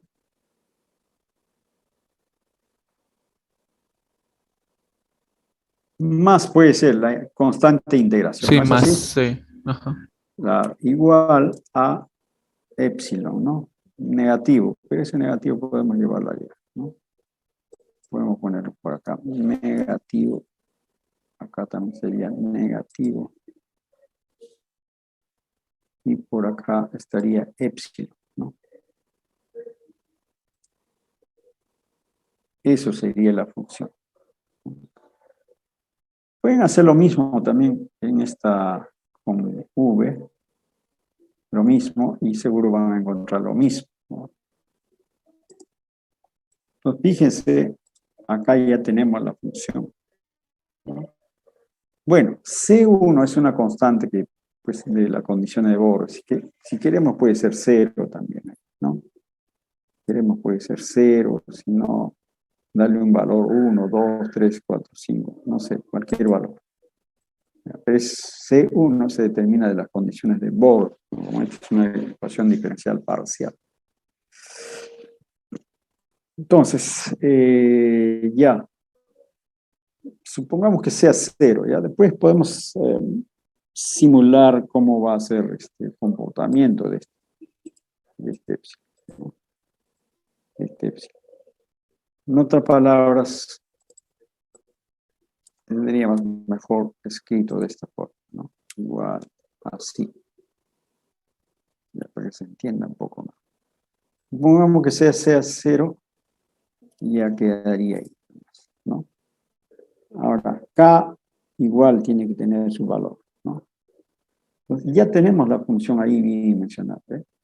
De la función de corriente.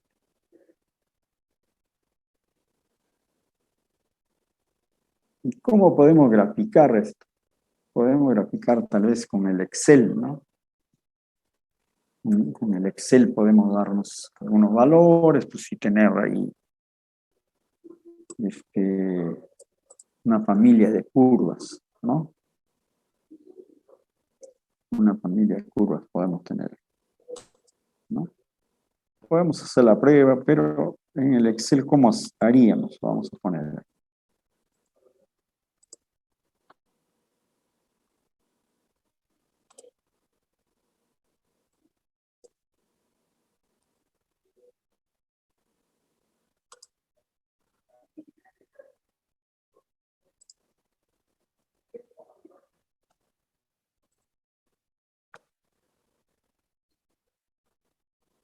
Ya está. Ahí tenemos, y ahí tenemos el Excel, ¿no?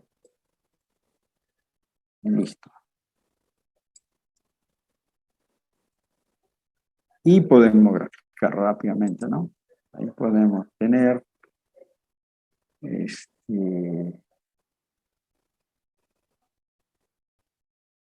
yo puedo darme valores a X, por ejemplo. Pues por acá va a estar X por acá y Y por acá, ¿no? Y por acá. Entonces, ¿eso qué significa? Que yo esta expresión puedo colocarlo de esta forma, ¿no?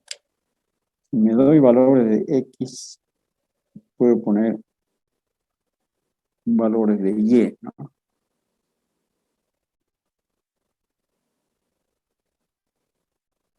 ¿Cómo sería el valor de Y? El valor de Y sería todo esto.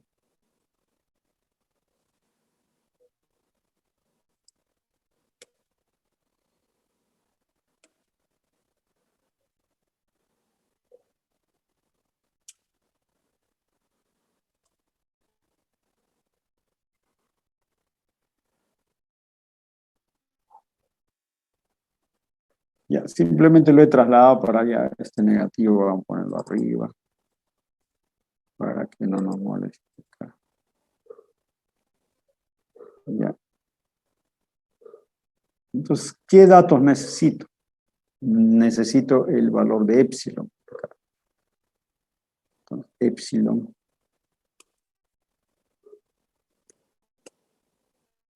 puede ser 1, puede ser 10, epsilon puede ser 100, puede ser 500, pongamos. O sea, me estoy dando valores de epsilon, ¿ya?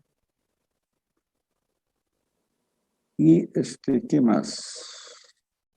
Ya nada más. Y me doy valores de X, ¿no?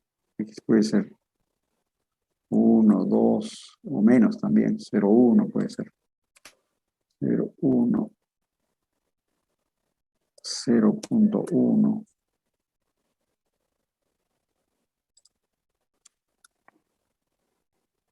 1, 10, 100, 1000, pues. Por decir nomás, no. Entonces, Y calculamos en base a, sería igual a menos epsilon, acá está epsilon, dividido entre K. Vamos, K va a ser 1, por ejemplo. 1 por X, ¿no?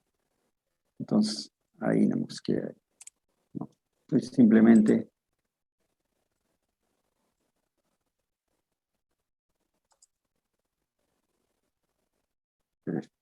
epsilon tiene que ser constante.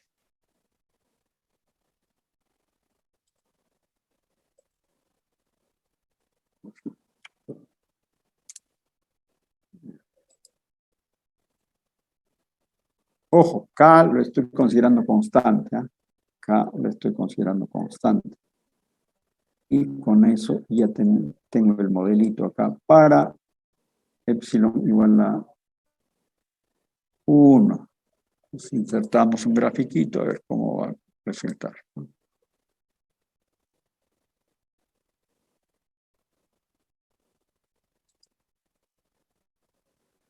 Ahí tendríamos, el agua viene en este sentido, fíjense por acá, por acá, por acá, y acá quiebra y luego se va a la derecha, ¿no? Eso es lo que nos está diciendo entonces esto sería una función de corriente, ¿no? ¿Ya? ¿De acuerdo? Ahí tenemos, por ejemplo, esto sería una línea de corriente. Igual podemos hacer para 10, tal vez. Igual calculamos, pero para 10, a ver qué va a resultar igual a epsilon, que va a ser 10, lo hacemos constante, dividimos entre x, porque k es igual a 1. Ahí vamos a tener eso. Y vamos a tener eso. Lo ploteamos acá, a ver qué va a aparecer. ¿no? Punto nada más, podemos insertar.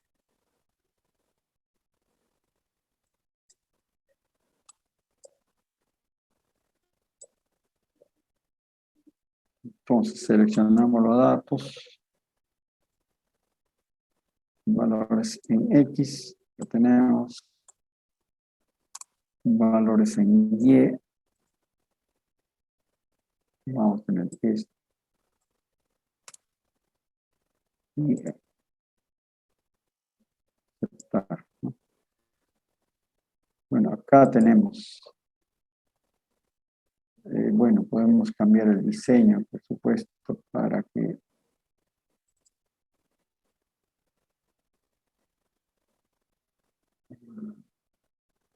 bueno, de forma continua, o sea, ¿no?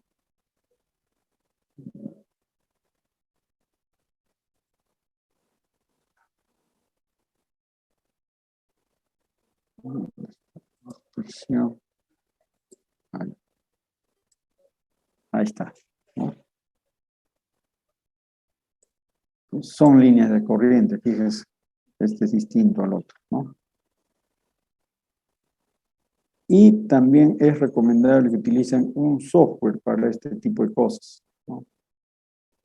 Un software que se llama, bueno, pueden bajarlo gratis, todo lo que es en modo demo nada más, van a poder utilizarlo, ¿no? Se llama Zarper. Zarper.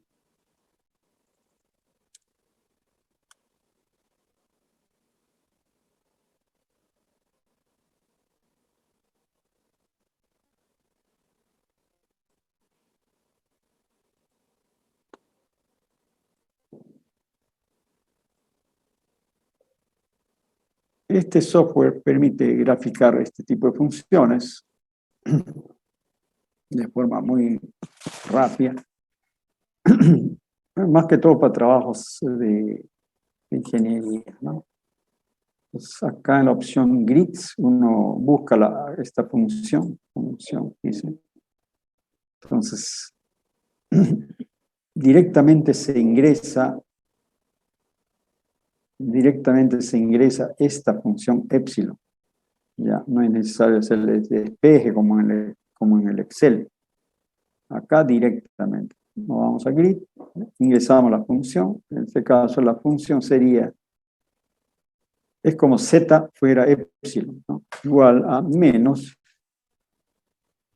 k, pongamos k que sea 10. O 1, ¿no? 1 multiplicado por x, dice, ¿no? Por x y por y, dice. Ya, nada más. Bueno, hay que multiplicar todos, ¿no? Y listo. ¿En qué espacio quieren, no? Acá. ¿En qué espacio? Ahí está menos 25. Pero yo voy a poner, por decir, 250 acá, 250, 250, 250. Ya, ahí. Entonces acá pongo como, busco mi carpetita de mecánica de fluidos.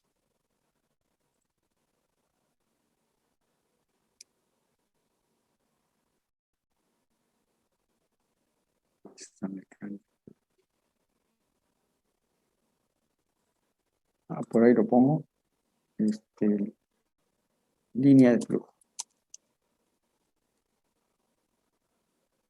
Ok. Y le digo ok nada más. Ok. Y ahí está. Fíjense, ¿ve? Pero esto te ha graficado en los 4 cuadrantes. ¿Ve? Cómo se comporta la línea de corriente. Olvídense de los números, solamente observen estas son las líneas de corriente en los 4 cuadrantes de esta función epsilon, ¿no? Pues ahí estamos observando cómo es el sentido de flujo de las aguas, ¿no? Nosotros hemos graficado, creo, por este lado, valores más pequeñitos, ¿no? Con el Excel. ¿De acuerdo? Entonces ustedes pueden bajar este software que se llama Zarper. Ya, Golden Software. Ustedes tipean en el Google Golden Software. Golden Software. Y ahí buscan el Surfer. Y lo bajan y llenan sus datos, son de la universidad, etcétera, y ya les van a dar la licencia para que puedan trabajar de esta forma con las líneas de corriente. ¿De acuerdo? Listo. ¿Hay preguntas?